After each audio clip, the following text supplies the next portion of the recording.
कांग्रेस के राष्ट्रीय अध्यक्ष मल्लिकार्जुन खड़गे कांग्रेस के नेताओं और कार्यकर्ता से मिल रहे हैं। हमारे साथ अलका लांबा जी हैं। पहला सवाल तो इसी से शुरू करते हैं कि एक जो शिकायत रहती थी लोगों की कि कांग्रेस के टॉप लीडरशिप से मुलाकात नहीं होती है। देश भर से लोग आते हैं और चाहे जनरल सेक्रेटरी हो या कांग्रेस प्रेसिडेंट हो, वहाँ तक वो उनकी पहुँच नहीं होती। ये एक बदलाव के तौर पर देखें। नहीं, ऐसा नहीं उनकी पहुंच नहीं थी, बट हाँ कुछ चीज़ें थी जिसे और बेहतर करने की ज़रूरत थी।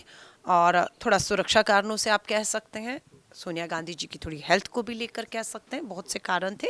लेकिन वो लगातार अपने घर पर कांग्रेस अध्यक्षा मिलती रही हैं। हम लोग वहीं जाकर हमेशा मिले भी हैं, तस्वीरें भी आपने देखी। तो वरिष्ठ नेता है, कार्यकर्ताओं की बात नहीं कार्यकर्ताओं की ऐसा नहीं है। लेकिन अभी मुझे इस बात का है कि बिल्कुल कांग्रेस के 24 अकबर रोड में जो कांग्रेस अध्यक्ष का हमारा कमरा है, उसमें अध्यक्ष जी बैठ रहे हैं खड़गे साहब। और सुबह से आप देख रहे हैं लगातार 11 बजे से 12:30 होने को आ रहे हैं, लगातार हर एक से मिल रहे हैं, हर एक की बात सुन रहे हैं। देश भर से लोग आए हुए हैं।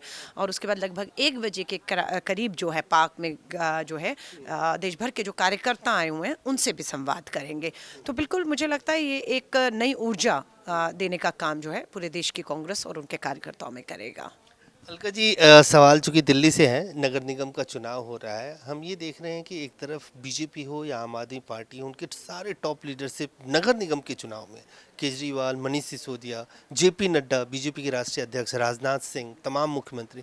कांग्रेस पार्टी में कोई गंभीरता नहीं दिख रही है। क्या आप लोग सीरियस नहीं है, ये मान के चलने की तीसरे नंबर पर? आप इसको गंभीरता कहेंगे? भाजपा देश के रक्षा मंत्री, देश की विदेश राज्य मंत्री, खेल मंत्री, मुख्यमंत्री असम और पता नहीं कहां कहां से बुलाकर ट्रक पर चढ़ाकर आप नगर निगम लड़ने आए। और मुद्दे क्या हैं? यूनिफॉर्म कॉमन सिविल कोड, धारा 370 कश्मीर का, लव जिहाद। क्या है ये? नगर निगम का चुनाव है। जो 15 साल भाजपा ने दिल्ली को कूड़ा और गंदगी की है, उसमें असम के मुख्यमंत्री आकर नफरत और जहर घोलकर और गंदगी फैलाने आए हैं। तो ये चुनाव नगर निगम का है। कहाँ है 15 साल के आपके वो भ्रष्ट मेयर, डिप्टी मेयर? 30 से 40 हैं अगर गिनेंगे तो, एक का भी चेहरा नहीं है। प्रधानमंत्री जी का चेहरा लगाकर अपने घोषणा पत्र में आप अपने भ्रष्ट नेताओं को छुपाने की जो कोशिश कर रहे हैं ना, वो कांग्रेस होने नहीं देगी। निकल चुके हैं हम लोग इलाकों में और बिल्कुल बेनकाब करेंगे। और मुद्दा नगर निगम का है और नगर निगम पे ही चुनाव लड़ेंगे, इनको भटकाने नहीं देंगे। सो कांग्रेस ऐसा नहीं है दिख नहीं रही। अब कोई दिखा रहा है, कोई नहीं दिखा रहा। आप दिखा देंगे तो दिख जाएंगे, नहीं तो जनता को पता है कि हम लोग दिखाएंगे। सवाल ये है कि देखिए, आम आदमी पार्टी के ऊपर भ्रष्टाचार के कई गंभीर आरोप टिकट को लेके लग रहा है।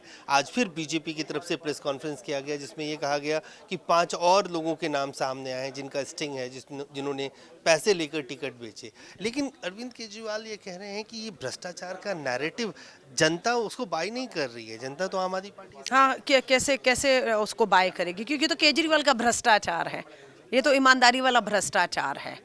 नेता जेल में मालिश करवा रहे हैं, है ना? शराब नीति के डर से, सीबीआई के डर से शराब नीति वापस ले ली कि सिसोदिया ने। धर्म की राजनीति करने आ रहे हैं, नोटों पे धर्म को ले आए हैं। अर्थव्यवस्था कैसे ठीक होगी? गीता रावत इनकी पार्षद, सीबीआई ने 20,000 रिश्वत लेते हुए पकड़ी। 2 विधायक जो हैं वो उनके रिश्तेदार टिकट बेचते हुए पैसों सहित पकड़े जाते हैं, अभी भी लगातार आ रहे हैं। ये स्टिंग का काम सिखाया किसने था? ये केजरीवाल जी ने तो सिखाया था। मोबाइल लीजिए, स्टिंग करिए, रिकॉर्डिंग करिए। ये इन्हीं का जो है फेंका हुआ जाल में ये खुद फंस रहे हैं आज और कहते हैं ये मायने नहीं रखता है ना? तो केजरीवाल बेनकाब हो चुके हैं आप, जनता जाग चुकी है, आपका पर्दाफाश हो चुका है मात्र 10 सालों में। और आप उस कांग्रेस को चुनौती दे रहे हैं जो 137 साल पुरानी कांग्रेस है, जिसपे आपने भाजपा के साथ मिलकर रामलीला मैदान में भ्रष्टाचार के आरोप लगाए। लेकिन पिछले 8 साल में दिल्ली और देश पूछ रहा है, केंद्र में भाजपा की सरकार, दिल्ली में केजरीवाल तुम्हारी सरकार, एक नेता का नाम तो बताओ जो भ्रष्टाचार में जेल भेजा हो, भ्रष्टाचार में जेल भेजा हो। सिर्फ झूठे आरोप लगा के दिल्ली जिसने बनाई, आबाद किया, श्रीमती शीला दीक्षित जी को बदनाम करने का काम किया तुम लोगों ने। और आज खुद बेनकाब हो रहे हो एक एक करके भ्रष्टाचार के मामलों में। धन्यवाद। तो साफ तौर से अलका लांबा, इनका कहना है कि भ्रष्टाचार के मुद्दे पर खुद बीजेपी और आम आदमी पार्टी फंसती जा रही है और कांग्रेस कहीं ना कहीं शीला दीक्षित वाली दिल्ली के को आगे करके उसी को दिखाकर जनता के बीच वोट मांगने जा रही है। कैमरामैन फिरोज के साथ अजय झा, दैनिक सवेरा, दिल्ली।